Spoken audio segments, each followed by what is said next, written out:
Hi, welcome back to CS 170. We're going to be doing an intro to arrays. This is week 8.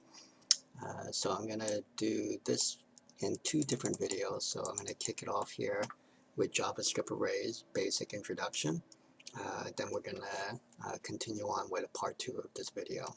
So what's an array? I like to think of an array as basically a collection of different buckets that you can store information in. Each of those buckets, you can think of them as variables. And the reason why we learn loops before we learned arrays is because a lot of times you'll loop through the array, you'll process the array by using the for loop. And I'll show you how to do that in a second. Okay. And sometimes these buckets can actually hold other arrays too. But I think for the purpose of this class, we're going to keep it simple, and you're just going to hold variables, just single variables, and I'll show you what that means in a second. But it's really a collection of variables, so you can declare them in a similar manner to variables. Yeah, I'm talking about arrays now.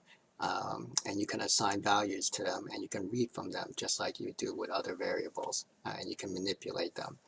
So let's go into that a little bit further. All right, so arrays are named, right, just like variables, and you're going to declare them like that, and I'll show you that in a second. Okay, and they're indexed. So these are the indexes here, right? They start off with 0, right, and you refer to it 0, 1, 2, 3, 4, 5. Okay, and here's the data that's in each one of these buckets, right? And then this is the name, or yeah, the name of the array. But like I said, you call it just like a variable. Okay, like it says here, the same rules are used to apply for arrays as you did with variables. Okay, so right up here, you have a bit that tells you how to declare a new array.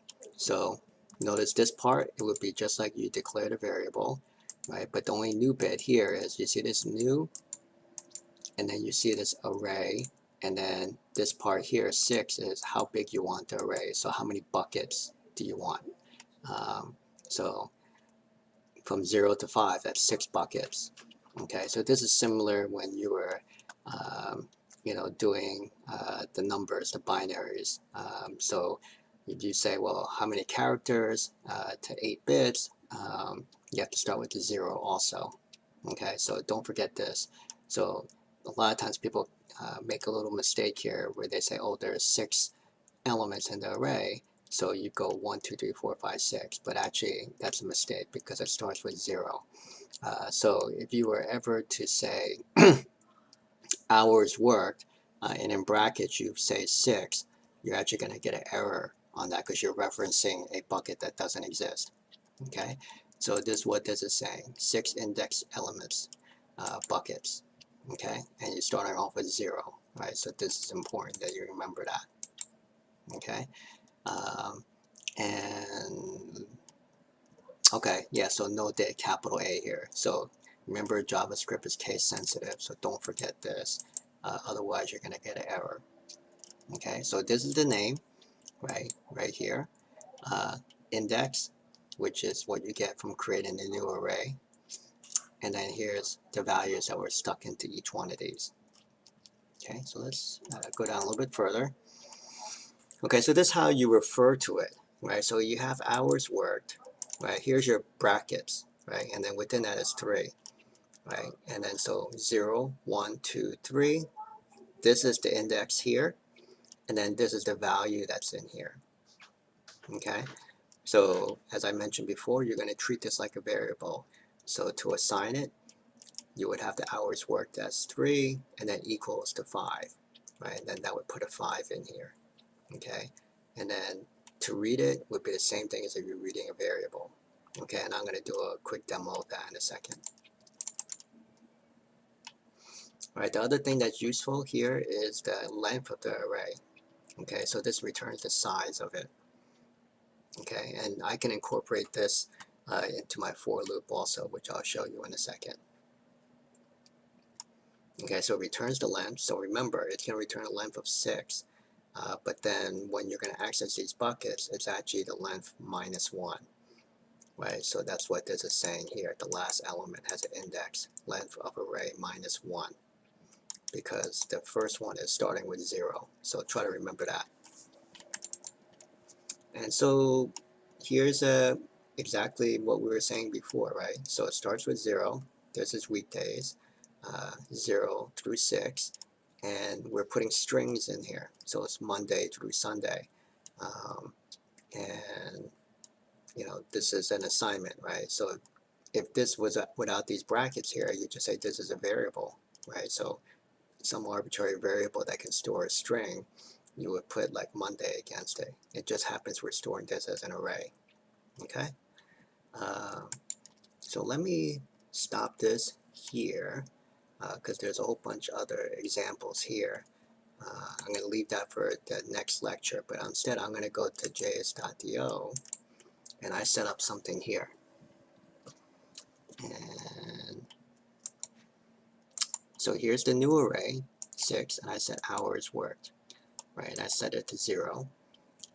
Well, I initialized the variable x to 0. And then I did the for loop because I'm starting with 0 on the index here.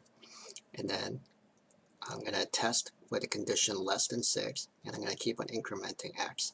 And I just stuck in something arbitrary here, x times 2, into the hours worked. So each of the bucket I keep on incrementing, and it'll be x times 2. So this is to assign the values to each of the bucket within the hours worked. And then here, I create another for loop to do a write of it.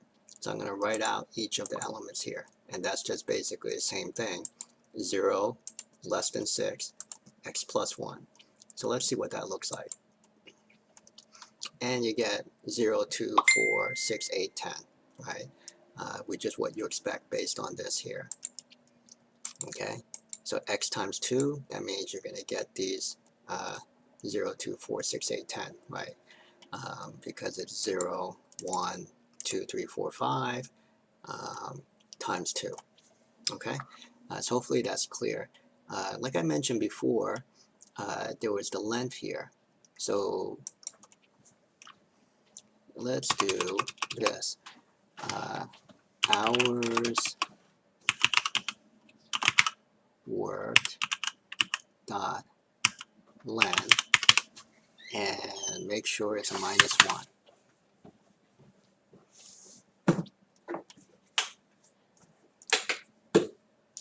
So that's the check. Well, I could have just done the less than, but I just want to emphasize the hours length, so I'm going to do this. Okay, and let me not forget the increment. So let me just change it up. Let's do x plus plus. Oops, plus plus.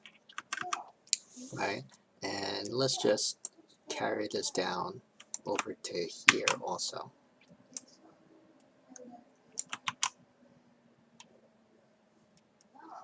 Okay, so I said less than or equal. Now, like I said, I could have taken this equal sign out, it'd just be less than, and then I would just say hours worked dot length. Okay, just try to understand what that is. If you don't understand what I'm saying here, just give me a shout. I'll try to explain it some more. But I'm just giving you an option. You can do either way. I'm doing less than or equal, and therefore I want it to only go up to the array element 5, array element 6, but the bucket or the index will only go up to 5, right? So I should end up with the same thing as I did here.